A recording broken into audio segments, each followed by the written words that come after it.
More than 90% student इस question को लेंदी तरीके से करते हैं। क्वेश्चन क्या है हमारे पास?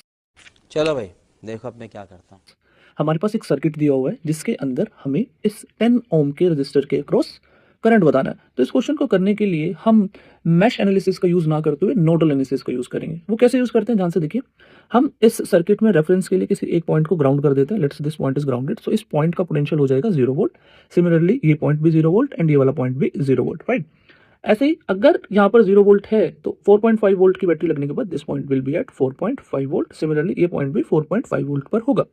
अगर ये पॉइंट 0 वोल्ट पर है तो ये पॉइंट 3 वोल्ट पर होगा, राइट। अब हमने मैक्सिमम सभी नोड्स की वोल्टेज को आइडेंटिफाई कर लिया है, लेकिन एक नोड ये बीच वाला बच गया। इस वोल्टेज को मैं मान लेता हूँ V1। इस नोड की वोल्टेज को मैंने क्या मान लिया? V1।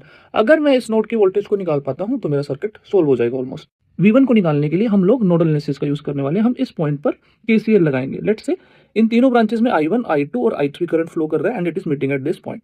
सो हमें पता है अकॉर्डिंग टू KCL किसी भी पॉइंट पर मीट करने वाला नेट करंट कितना होना चाहिए? 0 होना चाहिए, ठीक है। अब I1 की वैल्यू हम कैसे लिख सकते हैं? I1 can be written as this point is 4.5 volt and this point is V1 volt. So I1 will be 4.5 minus V1 upon इस ब्रांच का करंट है 3 ओम, सॉरी इस ब्रांच का रेजिस्टेंस हुआ हमारा 3 ओम, ठीक है।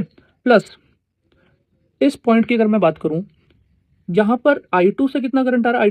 I2 कैसे लिखेंगे? इस पॉइंट का वोल्टेज है 3 volt and this is V1, so I2 will be 3 minus V1 upon 10। Similarly अगर हम 6 ओम के क्रॉस करंट बताते हैं I3, that will be 0 minus V1 by 6, so that should be equal to 0।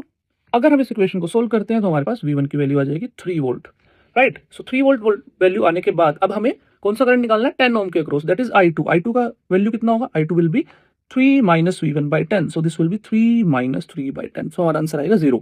तो इस तरीके से आप 2 स्टेप में नोडल एनालिसिस का यूज करते हुए इस तरीके के टिपिकल क्वेश्चंस को भी इजीली सोल्व कर सकते हो।